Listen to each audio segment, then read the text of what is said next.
Welcome to Burlap Teachers. Enjoy the video.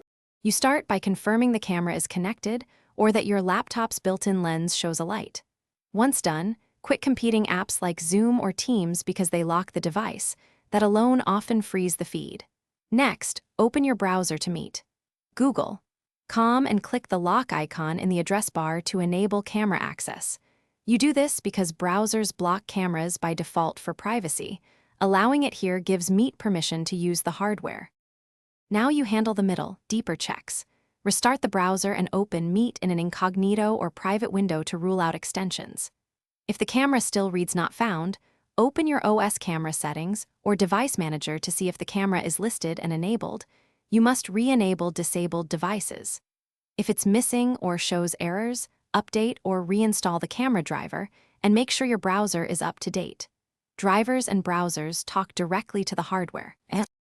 Finish by isolating the fault.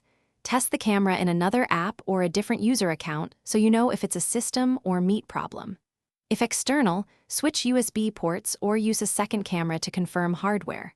Once you verify hardware, reboot the computer and reset camera permissions in the browser and OS. That clears stale locks. If things go wrong, a quick troubleshooting tip. Create a new browser profile and try Meet there. Extensions or corrupted profiles often cause the camera to vanish.